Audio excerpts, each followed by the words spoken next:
পরীক্ষার আগে প্রশ্ন নয়, প্রতিদিনই ওদের দাঁড়াতে হয় পানির মুখোমুখি। স্কুল মাঠটা হয়ে উঠেছে এক নীরব স্রোত, যা না পেরোলে আটকে যায় শ্রেণীকক্ষ, থেমে যায় স্বপ্নের পথ। ঢাকার গুরুত্বপূর্ণ এলাকায় এমন দুর্দশায় রয়েছে স্বামীবাগ সরকারি প্রাথমিক বিদ্যালয়। প্রায় 1 মাস ধরে বিদ্যালয়ের মাঠ জুড়ে এই জলাবদ্ধতা। নিচু জায়গা আর নষ্ট ড্রেনেজ ব্যবস্থার কারণে মাঠে জমে আছে ড্রেনের পানি, এর সঙ্গে যোগ হয়েছে কয়েক দফা বৃষ্টির পানি। দীর্ঘ 1 মাস ধরে এই পানিটা আমাদের মাঠে জমে আছে। তো প্রতিদিনই আমাদের স্টুডেন্ট প্রায় 110, কিন্তু এই পানিবদ্ধতার কারণে এখন প্রায় 50% স্টুডেন্ট আসতেছে না স্কুলে। আমরা বাসায় যাই, অভিভাবকদের কথা বলি, তারা সবাই একটাই বলে যে এই নোংরা পানির মধ্যে তারা স্কুলে বাচ্চাদের পাঠাবে না। মূল গেট বন্ধ, নোটিশ লাগানো হয়েছে, কোনোভাবে বিকল্প গেট দিয়ে প্রবেশ করানো হচ্ছে শিক্ষার্থীদের। কোথাও কোথাও বসানো হয়েছে ইট, যাতে পা ভিজে গেলেও ক্লাসে পৌঁছতে পারে শিশুরা। ইটাতে পাড়া দেই, পানি বেশি, তো ওখানে অনেক পানি, তো আমি কালকে পড়ে গেছিলাম, তো অনেক পানির জন্য আসতে পারি না স্কুলে, তো আমাদের এই অসুবিধা না। আর ইটাতে পাড়া দিয়েছিলাম, তো ইটা সাইড দিয়ে পড়েছিলাম, পায়ে ব্যথা পেয়েছিলাম। পানির জন্য ভয় পাই, যদি আমি পিছলে পড়ে যাই। পানির সাথে আসতে অনেক ভয় পাই, যদি পিছলে পড়ে যাই আঙ্কেল আমাকে কুলে করে নিয়ে যাচ্ছে। ওই দিনের আগে ওই যে আমরা স্কুলে গিয়েছিলাম, এসম তাপায় ওই যে আমি পরে গিয়েছিলাম, এসম তাপায় আমার প্যান্টটা ভিজে গিয়েছিল। গতকালকে আমার ইটার সাথে ধাক্কা খান পিছলে পড়ে যায়, আমার প্যান্ট শার্ট ভিজে গিয়েছিল। আমরা আসতে পারি না, কারণ আমরা যদি পিছলা পড়ে যাই, সেই জন্য আমরা ভয়ে আসতে পারি না। স্কুলে আসতে কারো পা ভিজে যাচ্ছে, কারো জুতা মেখে যাচ্ছে কাদায়, আবার কেউ পিছলে পড়ে যাচ্ছে, কারো বই খাতা সম্পূর্ণ ভিজেও যাচ্ছে, কেউ আহতও হচ্ছে। অভিভাবকরাও এখান থেকে বাদ যাচ্ছে না। তারপরেও পরীক্ষা বলে কথা, শিক্ষার্থীরা এক প্রকার অপ্রস্তুত যুদ্ধের ময়দানে যেন নেমেছে এই স্কুলে। আসতে এত সমস্যা হয়, এবং কি আমি গার্জিয়ান, আমি আমার বাচ্চারা নিয়ে আসি। আমি একদিন নিয়ে আসতে আমি পড়ে গেছি, আমি পড়ি আজকে 8-9-10 দিন আমার পায়ে ব্যথা, আমি অসুস্থ।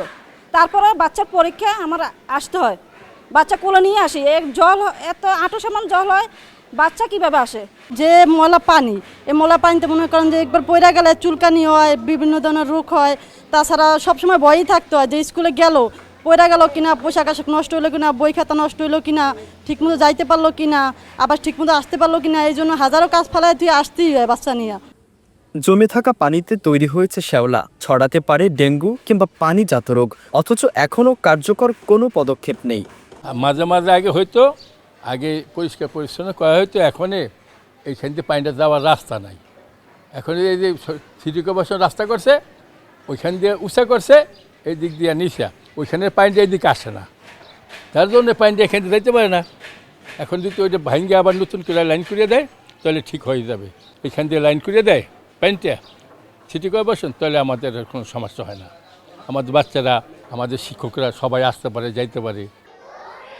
জলাবদ্ধতার প্রভাব পড়েছে পরীক্ষার উপস্থিতিতেও। শিক্ষার্থীদের উপস্থিতি নেমে এসেছে প্রায় অর্ধেকে।